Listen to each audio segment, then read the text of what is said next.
but you know, I'm a dude. The cover designer's a dude. We're both straight guys, and we're a little insecure about it. So the font, Sergio Leone,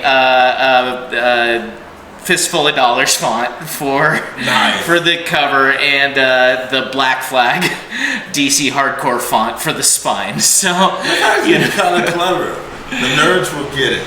Well, the punk rock nerds and the movie nerds will, I guess. You got a history of punk rock? Yeah, I got a question mark tattoo. I don't know what that means. Well, it's just because you gotta question everything, man. Oh, so I was thinking the Riddler, Batman. That's what I guess, yeah, it's not a very Riddler-esque tattoo. Or Riddler-esque question mark, I suppose. It's very blocky and boring. Does that stop you from dating?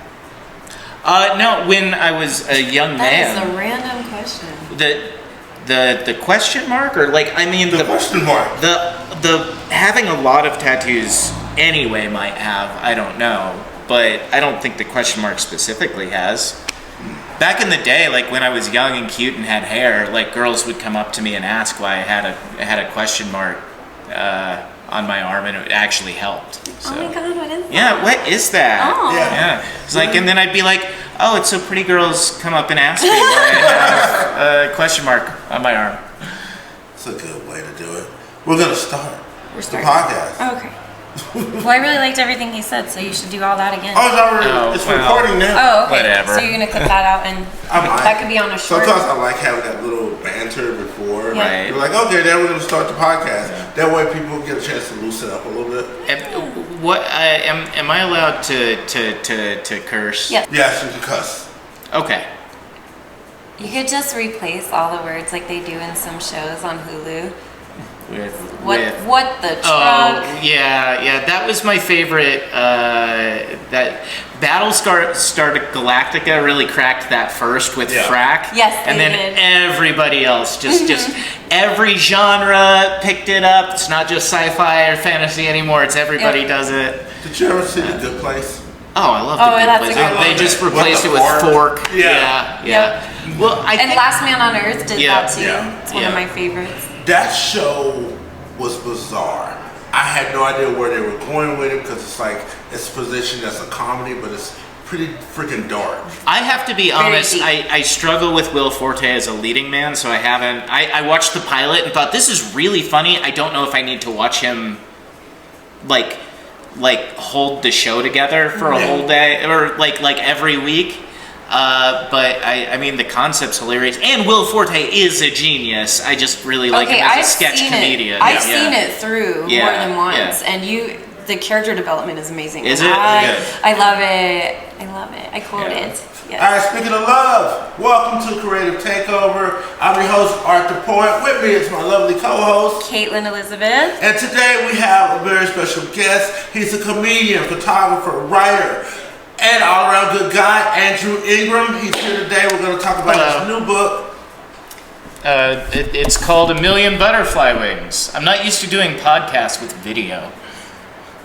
But we'll have a link on where to get that book after the podcast as well, or when we upload it. Yeah, we're going to talk about the book later. But right now, we just want to talk about one of the things we do on the show. We talk about owning your impact within the community, within yourself, things of that nature. So with that, what does that term mean to you as far as a comedian, owning your impact? I mean, considering you guys invented this term and introduced it to me about 20 minutes ago, I'm going to say it means whatever you guys want it to mean. But I mean, if I can extrapolate anything from that, from those words you put together, which do sound very nice all together, owning your impact, I think it's like acknowledging like what you're good at and how you can help others and where you need help.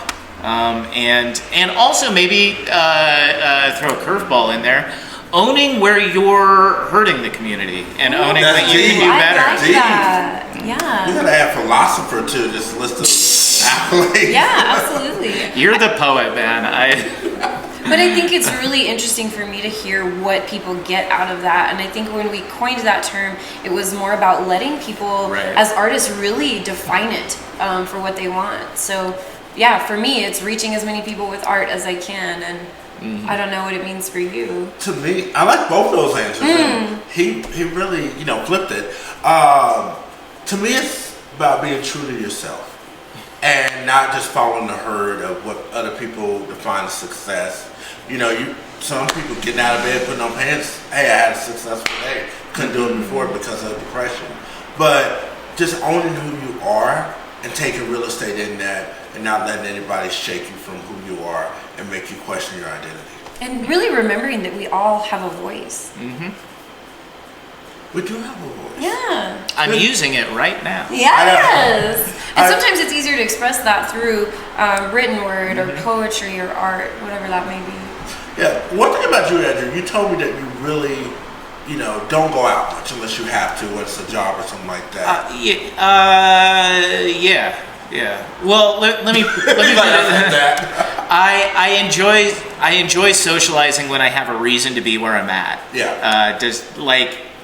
I'm a socially awkward guy. I'm outgoing when I need to be, and I like a controlled environment like stand-up where I can just talk at an audience. You have to listen to me. But I also just that's why even when I'm not getting paid to do it, I bring my camera out around a lot. It's just because I like having something to do. Yeah. I like that. It's I like talking to everybody, but I don't always have something interesting to say, and then I feel awkward. It's okay, bye. Click, click, click. That's good. It's like a safeguard. Yeah, 100%. It's like Linus's blanket. Except more socially acceptable. Right. That's creepy. I want to get there. Yeah. And marginally helpful sometimes. Yes. People like the pictures I take usually. So. Well, right, and it proves that shit happened. Yeah. If it wasn't there, if there's no Carfax. That's right. No Carfax. Proof of life. We need it. So how long have you been doing comedy? Various forms. 10 years. I wrote some funny stuff before that, funny blog entries and stuff, because I liked, internet humor blogs and stuff back when those existed, like College Humor or Cracked or whatever. Check out Dropout. We're doing on all your streamings or all your platforms. So I like Cracked and College Humor and a lot of those. So I tried writing funny articles and stuff like that because I was a working journalist, and then I realized, just through listening to podcasts and stuff, that you can just go do an open mic. Yeah. So I did, and then I just did that for most of the past 10 years. And now you host an open mic Thursday. I've hosted a lot of things, but right now I'm hosting an open mic every Thursday at Bar K. I just realized last month that Bar K was Bark. And people you didn't realize that? I'm like, no, because I don't think about it. I'm just like Bar K. They're like, it's Bark. Yeah, everybody used to call it Bark, and now it's more Bar K. But I feel like that's also, it used to be Bar K, then it was Bark, now it's Bar K again. It sounds like two different places, really. You're going to get a totally different vibe at Bar K, very elite, as opposed to Bark where you can bring your dog. And therein lies the dichotomy of that space, in that it is downtown, it is ostensibly like a lounge, but man, we're just hanging out and having a party on Thursdays. Most of the time, it is the nicest dive bar you've ever been in. Well, I'm really glad that you said that, though, about just hanging out, because I think a lot of people who are newly stepping into this, who want to get a creative platform, they're intimidated because they think it's going to be this formal audience, and I haven't found that to be the case. It's very inviting. It's very much laid back. Well, and some of that is maybe poor discipline on us hosts' part, because when you Okay, so I've been doing art in this town for like 10 years, and without much forward momentum. Like, I have achieved most of my artistic goals. I just haven't made a lot of money achieving them. Oh, yeah. You know, if that makes sense. I'm very proud of my body of work. I stand behind all of, well, I stand behind almost all of it. You know, there was that comedy album released. Okay, look, I stand behind the jokes, if not the person I was when I wrote them. If that makes it, you know, like I'm a better human being than I was, and it's awkward because I have, you know, jokes about former romantic partners on that album, so it's hard to like pitch. It's like, everybody should go check out This Was a Bad Idea by Andrew Ingram, and you should, because it's funny, but also I feel a little bad about it because they're jokes about people I'm not in a relationship with. Yeah, anymore. but that's really how we heal from a lot of that stuff. No. I mean, I wrote them when we were together, and had like consent, and now we're not together, and I feel a little awkward about it. And that's, you know, that's a question I think artists don't ask a lot, is, you know, how does this affect the people in our life? Or we ask that question, we make a lot of art about that question, but we always abuse those relationships. We do. I feel like it's in the fine print if you're dating a comedian or an 100%. artist, though. Like, well, something to be expected. And at the end of the day, she knew what she was getting into. I'm not taking the album down. I just do feel a little weird about listening to all these jokes about my ex-wife that are kind of mean, but I was in love with her when I wrote them. And that changes the perspective of it. Exactly. Sure. Those same jokes have a whole different vibe now than they did. It's different. Do you hate your old material? I hate everything I've ever done, but I also kind of love everything I've ever done. But that's like most artists, you know that. Like, we're very critical.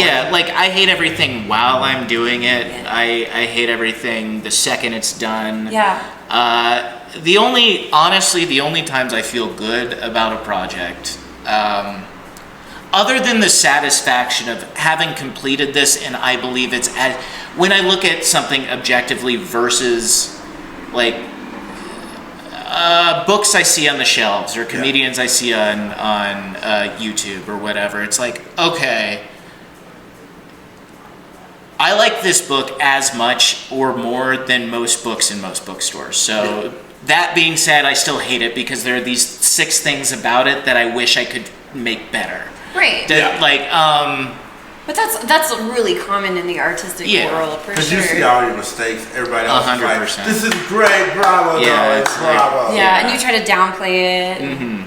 Well, and I find, you know, I ran into this with Midnight Thoughts, and I'm better at promoting things now, I think, than when I wrote this. But like when I wrote this, it was like, I wrote it, I told everybody about it for like a month before it came out, and then I released it. And I never wanted to talk about it again. It's like, okay, I did it. I'm very proud of it. Check that box. It looks pretty. Please buy it. Done. Let's think about something. Literally anything else. I hit stand-up for 6 months so hard after this came out. Well, I remember you reading from that book, my first experience at Ultra Flat Black at the Poetry Slam. That was the first time you had come out? Wow. That's, I feel, which story did I read? I was really impressed by it, though. Oh, thank you. That started my whole, I guess, deep dive into being part of this community. I'm glad I got to be a part of that. For the audience that doesn't know what Midnight Thoughts are, what is this book? What is it about? It's a short story collection. So, in 2018, I set myself a goal to write a short story to write a piece of fiction. And some of those wound up being like Onion type articles, like parody articles and stuff like that. So those aren't included in here. Okay. And then there are some outliers from before and after that year. But for about a year, I wrote a short story a month. Nice. And I think there wound up being 16 short stories in here. So a few are from before that, a few are from after. but yeah, it's just stories about magic and a few monsters and some existential questions and this is on Amazon now. This is on Amazon. Yeah. That's Awesome. on Amazon now. The digital version is actually $1, and it has been for the past 3 months because my new one, A Million Butterfly Wings, is coming out on the 27th of September. That's this month, guys. Or in the past if you're listening to this in the future. Yeah. So I dropped that down to $1 because I just wanted as many people as possible to like find my work before I have something new come out. Right. And to like, honestly, I'm gonna be real, guys. Trick that algorithm into thinking I'm a bigger deal than I am. You know, like that is keeping it. You know, real. like I think the book's worth a lot more than $1, and I have thoughts on working with these giant corporations and the deals we have to make to get our art out there. Yeah. I think it's worth a lot more than $1, but right now that's what it is because I'm trying to build something here. Sure. You know? Well, and once your books take off and stuff like that, it won't always be $1, and eventually it'll be a collector's item, and people. Well, just to be clear though, these books are not tied together, so you don't need to read one before the other. No. I do believe that this is my first novel, by the way, the book that's coming out. That's it's amazing. called A Million Butterfly Wings. It's my first novel, and I think the next thing that's going to come out is a novella, but after that I'm probably going to write a trilogy of sci-fi comedy. That would be dope because Oh, you are a comic book nerd, so that would make sense. And this book, A Million Butterflies, the main character is a comic book artist. Yeah. So it's all coming full circle. One of the things, I want to touch on this real quick, he did to promote this, he hid it around town and told people he wrote in Steal This Book. And he did this whole little campaign on social media, and people, they went and, hey, Andrew, I got your book. Yeah. That was cool. I think 2 or at least 2 people found and told me that they found the books. One of them, shout out Farrell Ross, our local author, found a book and tried to sneak it out because I wanted people to sneak it out of the bookstore, right? Like steal. I wrote "steal this book" in there. I wanted them, which is an Abby Hoffman thing from the '60s. You know, I actually, for as much as I say this book's worth more than $1, I think all information should be free. Yeah. It's more. I believe I deserve to make a living for doing this. When I say this is worth more than $1, I think this is the thing I'm best at, and I deserve to make a living doing it. That being said, the Steal This Book thing is in response to, well, people can't. I am only as media literate as I am because I stole a bunch of shit off the internet. You know, when I was a teenager, and because I had a bunch of people selling pirated DVDs. You know, on the streets of Quito where I grew up. So I thought, well, I feel weird, especially because it was during COVID. I felt weird about asking people for money for something that's kind of frivolous. So I was like, you know what? I want people to read my book. If people have but I don't want to ask for money right now. So I just started hiding them around bookstores and like late 2020, 2021 when it was easier to steal because you're wearing a mask all the time. Well, everyone's wearing a mask. Okay. Things are starting to open up again, and I think I hit a couple in 2019 before COVID as well. But I just didn't feel right asking people for money at the time. But there's a balance in that, and I wanted to talk about that as an artist. It sometimes can be really intimidating to set what you're worth. It's something I struggle with all of us. All the time. Because we have to eat, and I think that starving artist stigma it doesn't have to be that way. It's only in the past year that I've started being. Well, when I first got on the scene, right after I got out of the Army, I was a public affairs specialist in the Army, so I could write and I could take pictures. Yeah. And I wanted to be a comedian, and I thought maybe I can make it as a freelance photographer. And what I did was tell everybody, give me $50 and I'll take your pictures. And then I never took any pictures because nobody gave me any money. And then I didn't take pictures for 3 years. Yeah. And that was really sad because I missed it. Like I missed it. I'm trying to find that balance. Yeah. It's like, now for my many sins, I go to a lot of shows because I want to go to the show and I bring my camera, and it helps me in the social situation, and it helps the other artists out. But also when somebody asks me, "Can you take pictures of me?" In the past year, I've become very firm. My artist rate is $50. Yes. That is my bro rate. That is as low as I can go. Yep. And that's so important to have that boundary. Yeah. But I wanted to make the connection with that and what you said before with finding the time to do it, or even staying motivated enough to do it. Because the only way that we are successful in this art stuff is to continue to practice it, whether we're making money or not. I set a similar goal with my watercolor classes. I said I'm going to create something every day. Right. And I'm not able to do that anymore because life is busy. But for 6 months, I was creating a new piece every single day, whether I thought it was good or not. And I think that was really that stood out to me in your story about especially when you took time off from taking pictures, and that was something you just felt was missing. It kind of hurt, Yep. It's like part of you. Yeah, and I will say, 10 years later, my rate's still the same. Yeah. Like I do think that one can argue, like, well, I can get a pretty good photo with my iPhone, and you can. Yeah. And for most shows, you don't need to hire a photographer. But I am very specifically good at catching humans in motion. Yeah. That is, or the pauses between motion.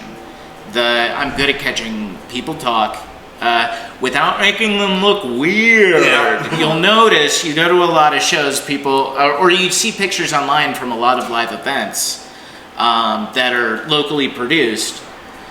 Not only are the pictures shitty, but everybody's got the weirdest expression on their face. So you're really good at capturing those candid moments, but what that means is you're probably shooting a lot of photos and spending a lot of time getting rid of some of the ones that don't make the cut. 100%.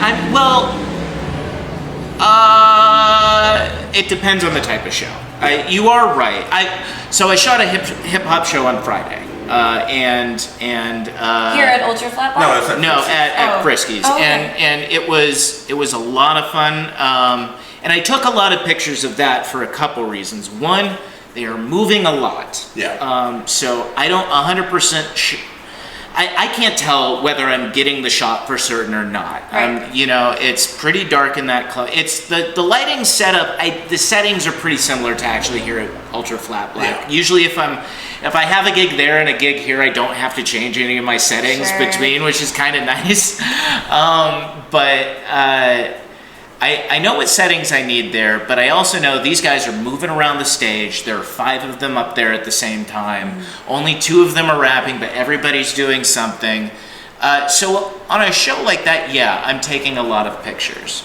Now on a poetry slam, I don't want to take too many because It's a similar shot. They're not moving around. they're not moving around, and it's quiet. Oh, okay, So I don't have a mirrorless camera. I'm still a clickety-clack guy.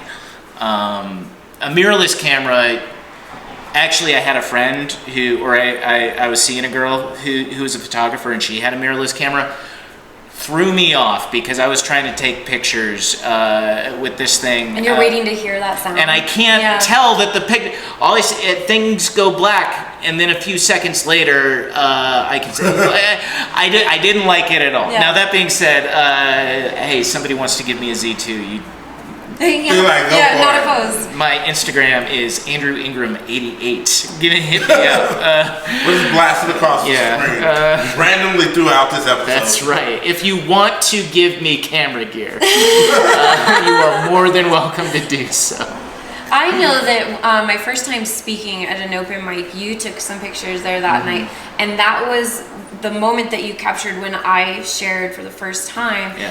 That picture is one of my favorite pictures because it was in the moment. I didn't know that you were here and taking pictures, and I wasn't hearing anything except the sound of my own heartbeat up here on stage. But having that picture afterwards, so that when people I say I did this thing, well, here's proof, Right. And I'm really proud of it. You have a very nice smile on stage, by the way. Oh, we had the lights going. We got to talk about informed consent on the photography, I think, because somebody came up to me on the last show and said, "Please don't take pictures of me," and I really appreciate that because I just kind of take it for. We'll talk about that. That's a whole different reason. But if there's a reason somebody doesn't want their picture taken, I just want to know ahead of time. Yeah. And maybe that's something we could even say at the beginning, like. Which may mean I'm lazy. I'm the one being lazy doing my job, but let's make this system as streamlined as possible. That's all. Oh, but it is hard though, because I found that too when I do pictures that, like my art classes, like it's time consuming. Can you please sign this media release? I know you're in the degree, and we are in public as long as the venue is okay with me taking pictures. I'm not breaking the law in any way, but it's not about. That's really good to point out. For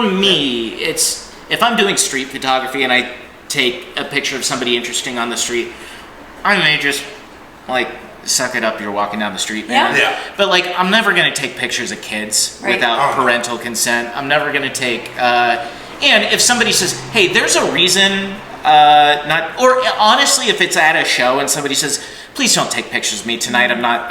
My hair's not done," or whatever. Like, I will totally respect that. I love that. But I feel like that a lot. Yeah, well, not camera ready. Well, and it's so funny. My friend Nina came to a show, and she had, let's say, she came in with a very specific look that day, and I didn't know if that was a look she was going for, if that was her. It's a look. Like she was dressed very Midwestern mom on vacation that day, and I didn't know if that was on because she was running errands, and that's the way she dressed to run errands, or if she was going for that. And the second I started taking pictures, she was like, "Andrew, do not take pictures of me tonight." Because you got your answer. It's a lot of pictures that you can capture where somebody looks at them like, "Wait a minute, that's not her husband." Well, okay. You know what? If I catch you stepping out, that's on you, bro. Maybe don't be doing that in public. You saw the camera moving around the room. Yeah. It's not like I'm quiet, but I'm not subtle. Everybody knows what I'm doing. How do you? Because we talked about money, which is very important. Because even now that you're making these buttons. We've had this conversation twice. Also, I'm making buttons. We're just throwing. Andrew does everything. He does everything. But this is important because you're like, I'm not really going to make any money. You said that twice. Right. Are you not comfortable with handling the financial aspect of what you do? In some regards. Okay. That's self-defeating. I think to be more specific, are you comfortable telling people what your worth is? I am much more comfortable now than I used to be. I am also. But it takes time. Yes. Yeah. I mean, let's say it has taken me 10 years to get where I am. Now, I don't want to say I was raised in a way where art wasn't appreciated, but doing art was never taken seriously. Correct. And that. It's not that my parents ever did anything to discourage me from doing it. It's just, well, that's not important. Right. You know, and there is that stigma of a starving artist. It's almost expected Yeah. that artists are supposed to be poor and doing all this creating stuff. Right. For free. For free, yeah. Or for good karma. And things have changed a lot. Again, since COVID had a lot to do with this, but people were inside doing nothing, and independent artists were the ones entertaining them. Yeah. In a lot of cases. So people came out of COVID with a better understanding of what it means to do this, right. And kind of the red line we're all living on if we're choosing to make art as a passion, right. not as a hobby. Yep. Because I work shit jobs specifically because I know if I work, I've tried to get big boy jobs and work, and make money being a responsible adult and do art. Yeah. And I can't do both. And unfortunately, the jobs that make money also generally have some sort of evil component to them. Yeah. Sure, and they become your identity that consumes your life. Yeah. And then it also, even if you do have a free time outside of the job to You're create, fried. you're too fried.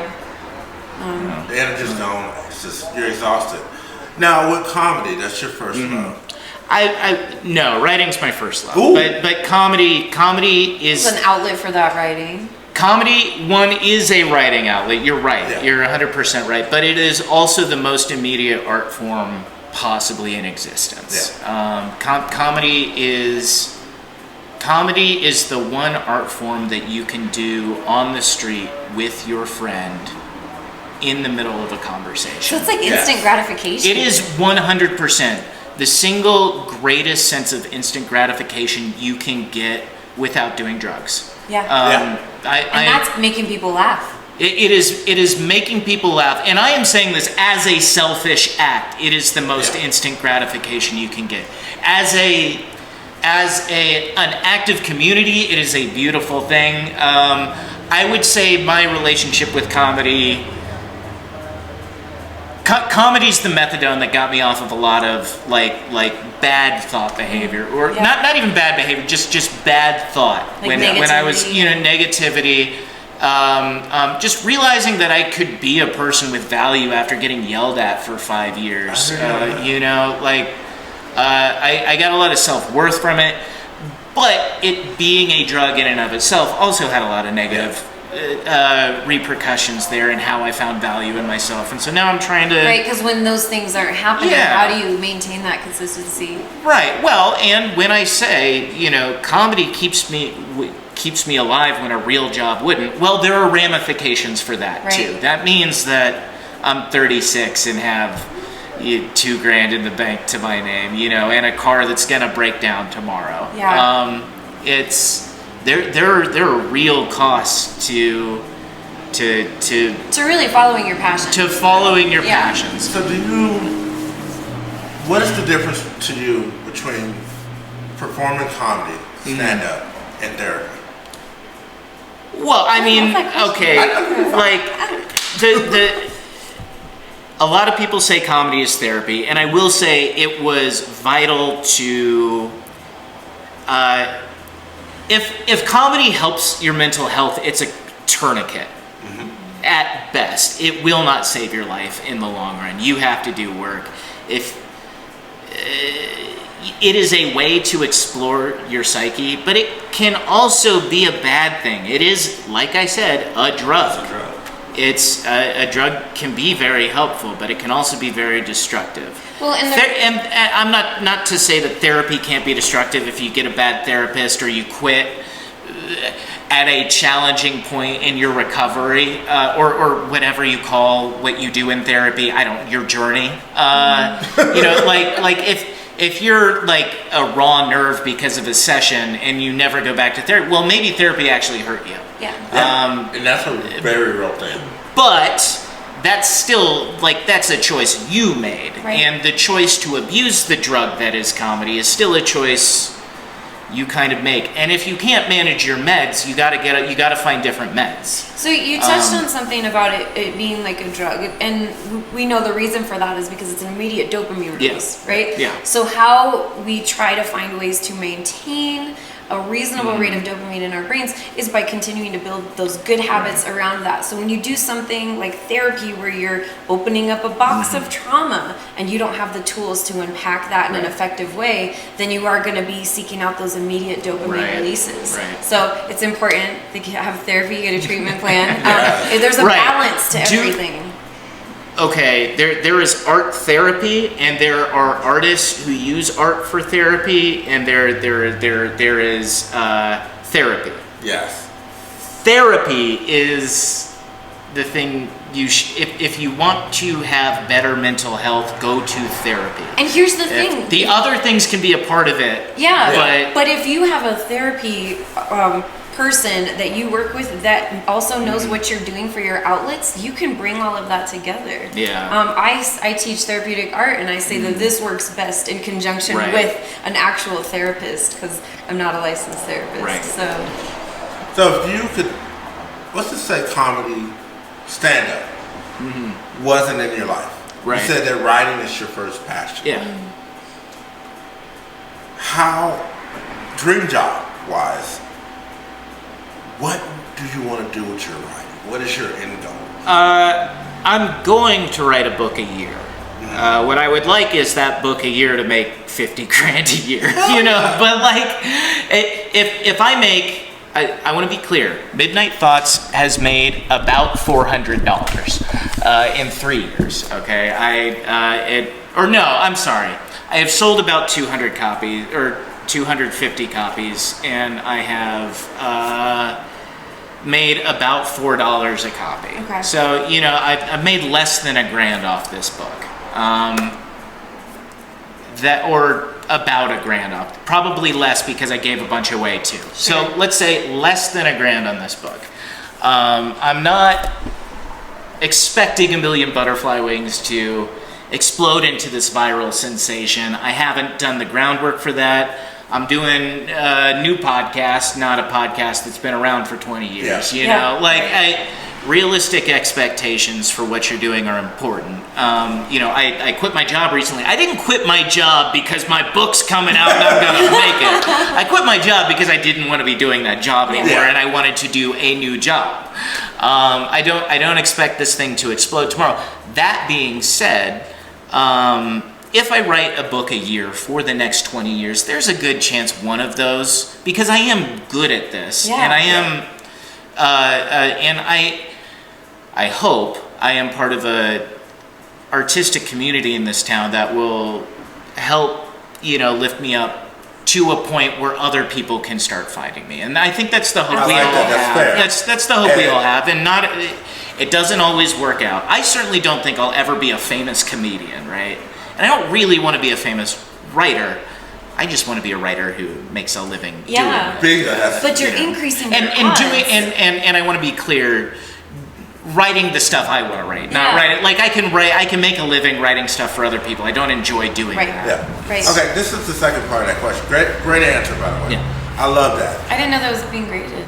Oh, no, it's the second part. Yeah, no, 100%. Yeah, every podcast is actually a letter grade from F to A. There's the I'm sending your parents in your report card. Oh, God. Being in that little envelope, you're just nervous getting home from school. But you went 3 years without photography. Yeah. And that hurt you. Well, I didn't go 3 years without photography. I went 3 years without taking jobs. Without doing it. I took some jobs, but without doing it with a concerted effort. I would show up when somebody paid me, and it wasn't very often. Right. But the question is, if you full-time writer, you're getting paid, you're making your $50K a year, what if you had to sacrifice stand-up? What would your life be without that addiction? Well, I don't want to frame it as only a drug. I went pretty hard on that.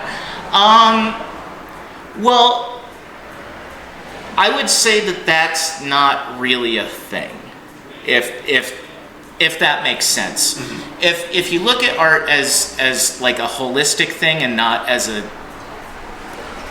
if you look as I am an artist and I do art, and there are all of these different things I do, but they are all art.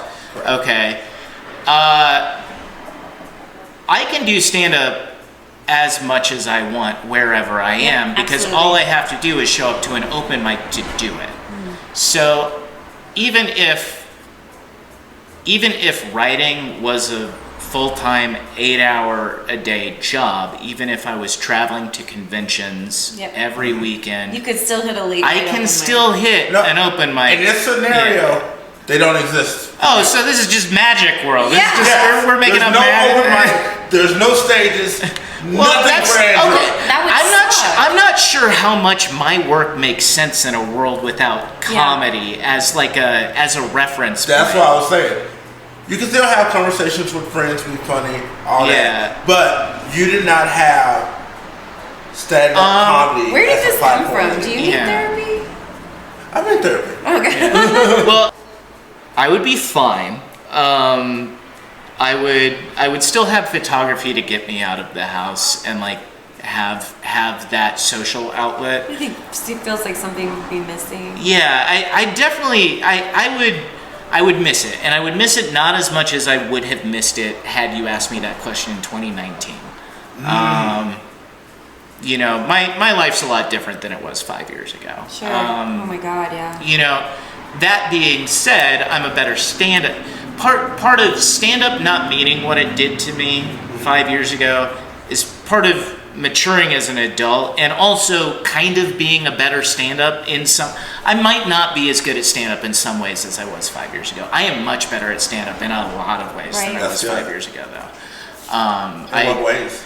Well, I'm more mindful and more present. The jokes I'm writing are about things that I think are actually funny and not just to be edgy. Yep. You know, and so I hope they're relatable. Some of them, the stuff, I am learning how to make my very unrelatable life more relatable to other people, and that is what's exciting about stand-up to me right now. And that is what I want to get better at, and that's what I want to keep doing. And I think that's what you're talking about. That comes with the experience. That comes with continuing to practice your craft. Yeah, I think when I was younger, it was I could only talk about my life in terms of anger on stage, and this is fucked up. How do we? And like I still there's still a lot of rage in there. There's still a lot of rage, I think, in my stand-up, but I want the rage to be focused at at the problems with society. Let's approach that with compassion and humor towards individuals in the stand-up I'm telling. Mm-hmm. I like that. You know, if I can keep both of those things in mind at the same time, I'm doing what I want to do, whether it's successful or not. I love that. I love that. Look at Andrew being insightful. Oh, I wasn't worried about that. No. If only I could sit in a room and be insightful for 8 hours a day and get paid. for Yeah, me too. I have a lot of that. Oh man, we should do that. You guys should pay us to sit in a room and think of shit. Yep, there's a GoFundMe, I'm sure. There is a GoFundMe for everything these days. I wanted to circle back and talk about a little bit what we were talking about before we started recording, and that is, as an artist, there is a need for collaboration to be successful, and that's kind of what Art and I have this podcast for. Is just like there are certain things that I need help with. I needed somebody to help me with my website. I needed people who've been doing this for a long time to tell me like what to avoid. And how have you seen collaboration impact what you're doing or what you want to do? Well, okay, first, huge, gigantic, massive shout out to John Bueno for doing the cover art and interior design for Midnight Thoughts. Crushed it. Yes. He gave me something I didn't know I wanted and was nervous about, but the more I look, love that. But the more I look, like I understand that a lot of and I can be a control freak a lot of times when I'm making. It's hard to collaborate. It's hard to. I'm taking improv classes right now because I want to be better at it. Yes. You know, it's very hard to give something you care about up to someone else. Yep. And so, John, I was so terrified of releasing something. Like, when we were talking earlier about this being, was that before we officially started? Yeah. We were talking earlier about how girly this book looks. I mean, it's a wheat field and butterflies, and it's a lot of feminine energy. It's a lot of feminine energy, and I'm like, look, I'm a sensitive guy, but I read very dude. I feel like, John, another sensitive guy, but we're both kind of like sensy punk rock dudes. We like getting loud. We like getting fucking shit up in the pit. Right. We like we ride for women. We ride for feminism, but we're definitely dudes. And so to release something like I was really nervous about it, and the more I've sat with it, the more I love it. And so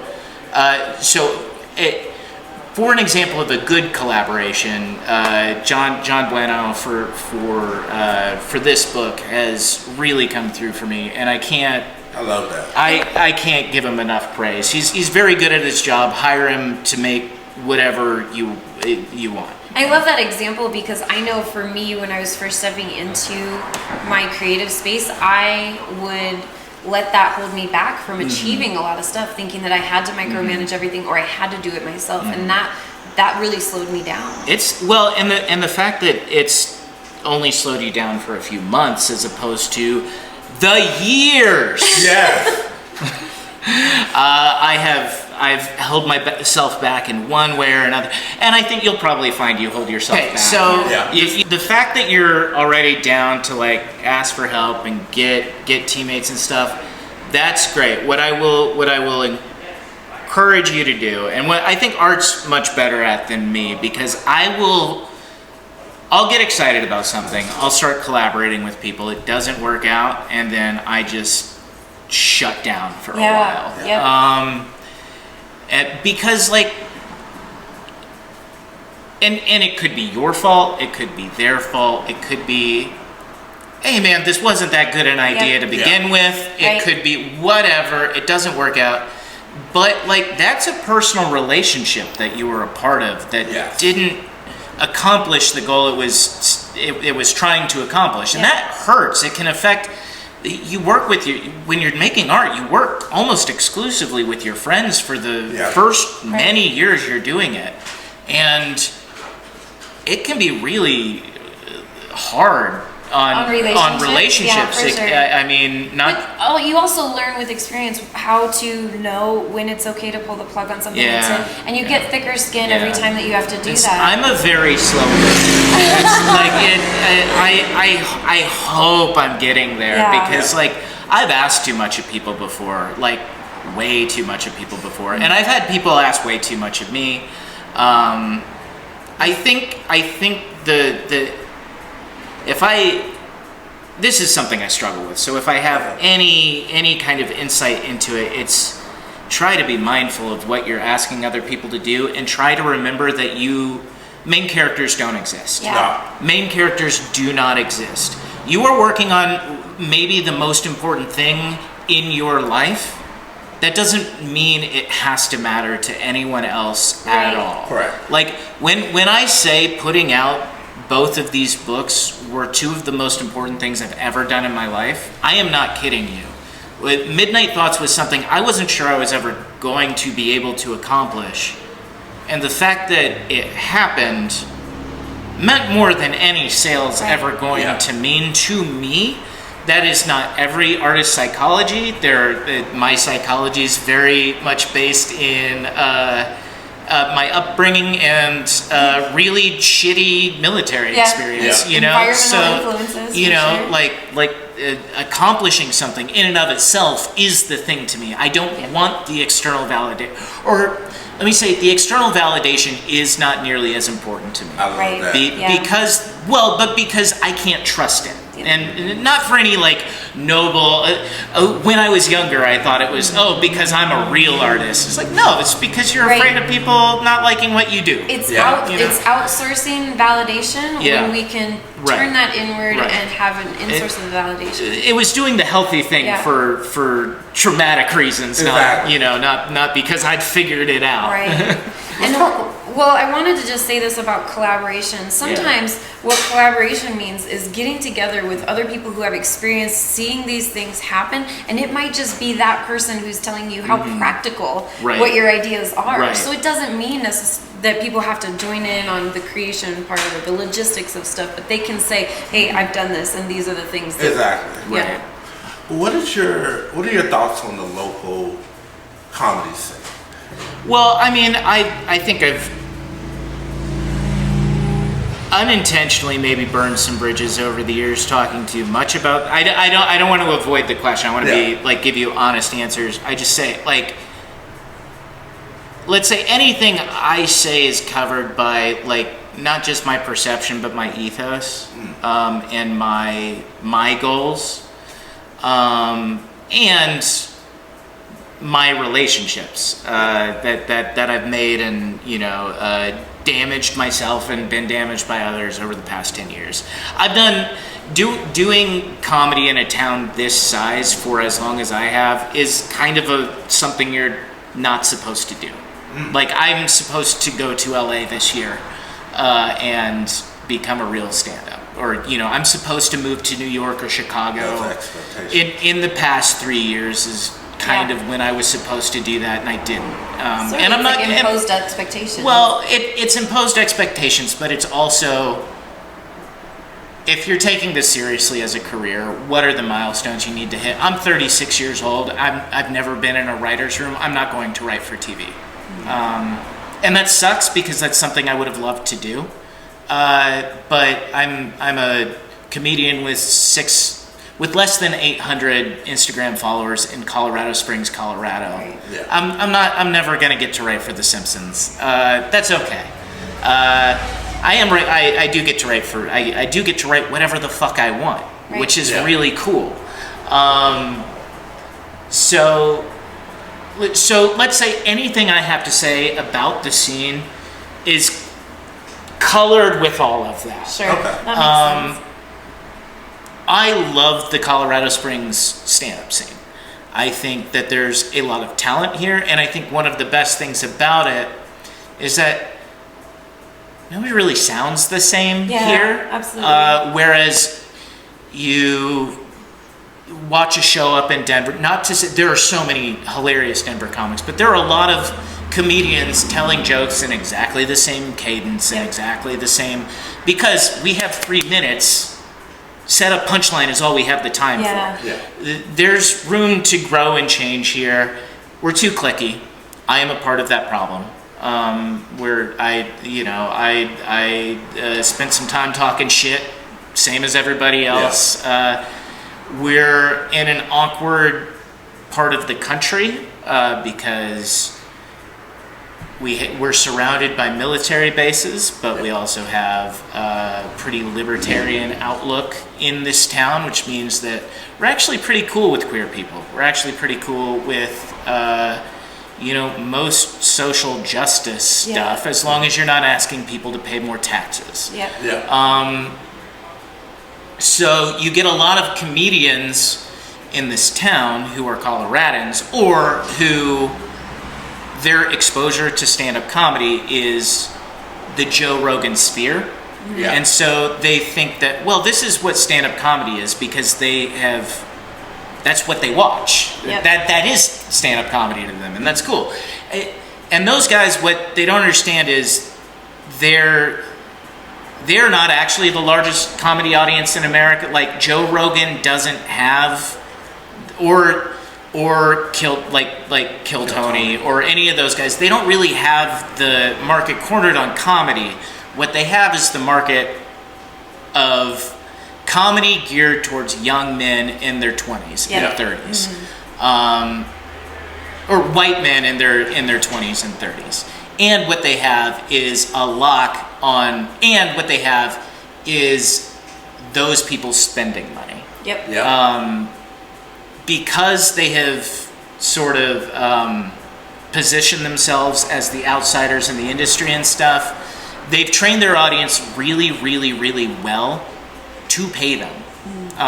Because you are saving comedy, you are sticking up for independent art, which you kind of are, like You are. supporting those guys. You are supporting, when you support a comedian, if you go to a comedy show, you are supporting a independent artist. All comedians are local or are independent Yeah. artists. Yeah. And like, except in like Canada, where you may have a contract with a specific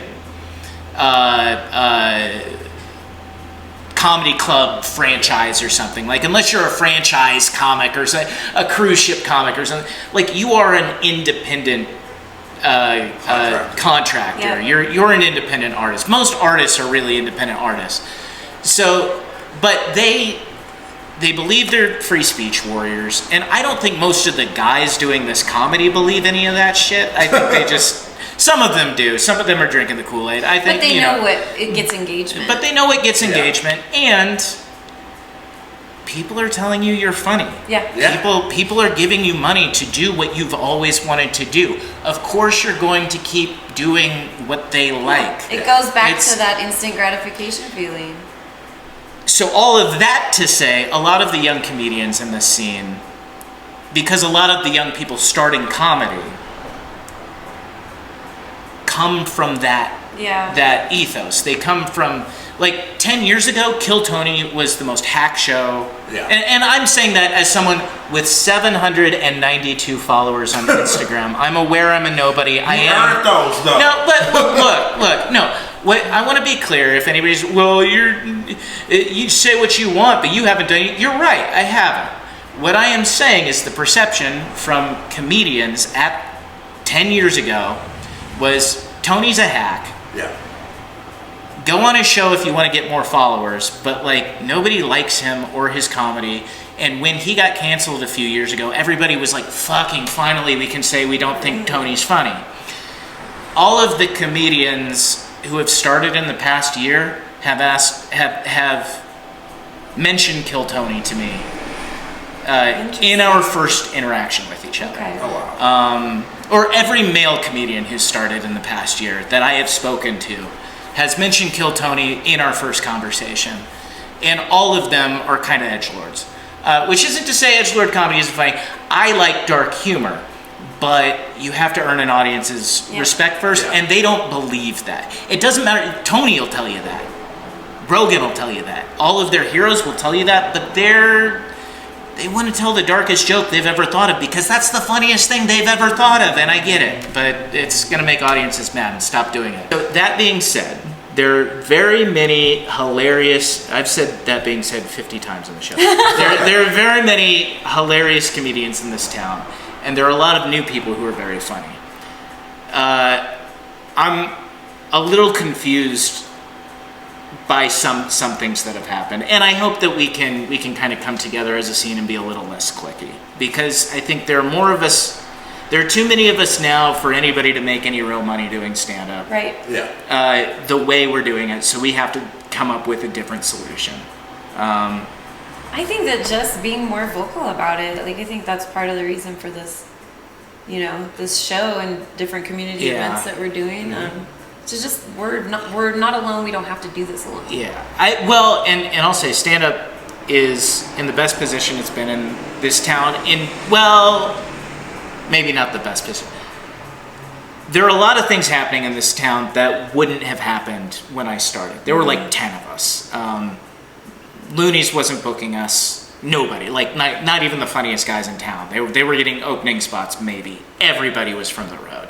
Yeah. And now people in town are working the club. I'm not, because I didn't hang out there and I didn't want to. And it seemed like a bummer to do that every weekend. Yeah. And I didn't want to put in the time there. But, comics are booking shows at the comedy club now. That didn't used to happen.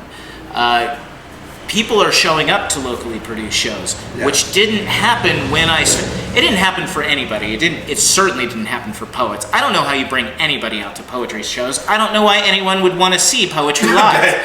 I'm very happy they do. I like coming and seeing you guys at the shows. Yeah. I love the shows. I don't know why anyone goes to them, but Tell you why. I look at the audience at most comedy shows. Yeah. Bunch of guys. Most poetry shows. Yeah. You have a bunch of women. Yeah. You still have a few guys sprinkled in. Women feel comfortable at poetry shows. Yeah. A lot of them, depending on the male comics, Right. they don't feel comfortable. Well, and that's the another part of what's going on with our scene right now, because I feel like we found a balance for a while where we had a lot of ladies doing stand up and a lot of women feeling comfortable coming to shows. And that has, at least at the shows I've been to, which isn't, I don't want to paint myself as some like paragon of the scene, because I don't know a lot of stuff that's going on. I look at my own paper. I've been doing this a long time. I'm very tired. I have epilepsy. I take pills that make me tired all the time now. I don't know everything that's going on. I run my show. But it does seem like, most of the people who are starting now are all dudes. All of them seem to like be really supportive of each other and like doing stuff together, and that's very exciting. I'm so happy that that's happening. But yeah, they get up on, they work really, really hard at self-promotion. They work really, really hard at making sketches and doing doing clips and stuff. They're so much better at any of that than I am. And then they get up on stage and they're open mic comics. And girls don't want to see men struggle at open mic comedy. That is one of the least attractive things a man can do, not be funny. Yeah. Have you ever had to do that, ban somebody from one of your shows? Yeah. I ban people I like. I ban people I think are funnier than me. Okay. Yeah. Oh, okay. Yeah, I mean, sometimes you just have to. If you're in a queer space and I don't know why, but I tend to run more shows in queer spaces than straight spaces. But if you're in a queer space and somebody's, throwing the F word around all the time, even when you told them not to, you can't do the show anymore. Even if most of your jokes are funnier than the jokes I write.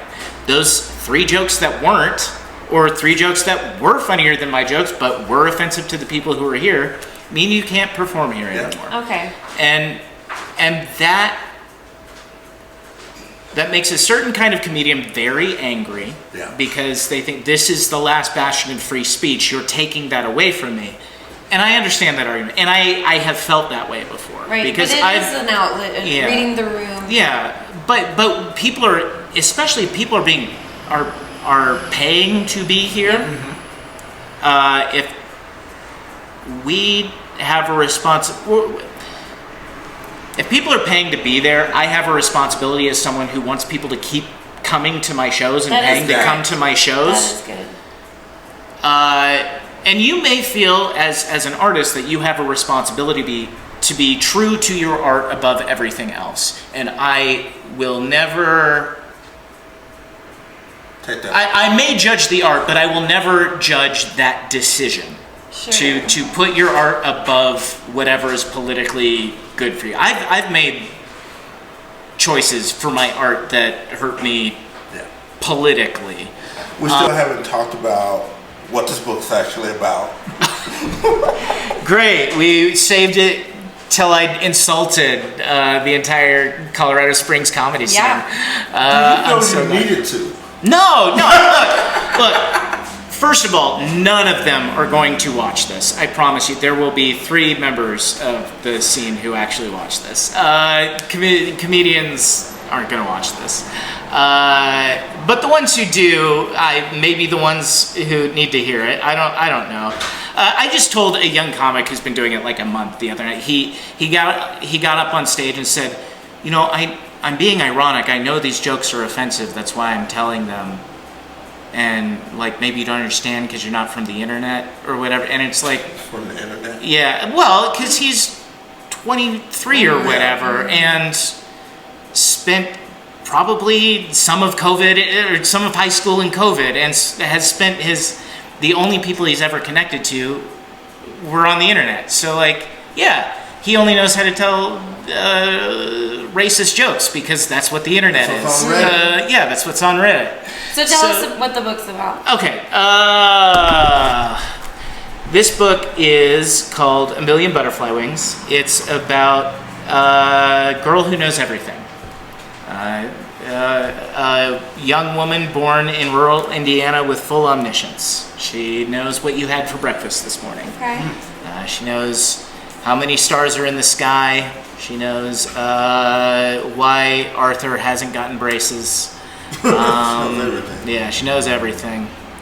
And it's told from the perspective of her best friend and just kind of their childhood together for the first third of the book, then kind of their early adulthood and on through them moving on with the rest of their lives. Okay. And I don't want to give too much away. It's a very sweet, cozy little read. It's only 92 pages long. So it's a good weekend read. Yeah, and this one's on Amazon as well. No, this one comes out the 27th of September. Yeah. That is, and it will be on Amazon. It will be on Amazon. Nice. It should be on Barnes and Noble. It'll be on Amazon on the 27th. It'll be on other places maybe later if Amazon does their job right. And then this one's available right now. It's called I'm Midnight Thoughts. reading it. What's it called? Midnight Thoughts. The It's one on I sale on read. Amazon, the digital version for 99 cents. You That's definitely true. need to check it out. Please, honestly, please do.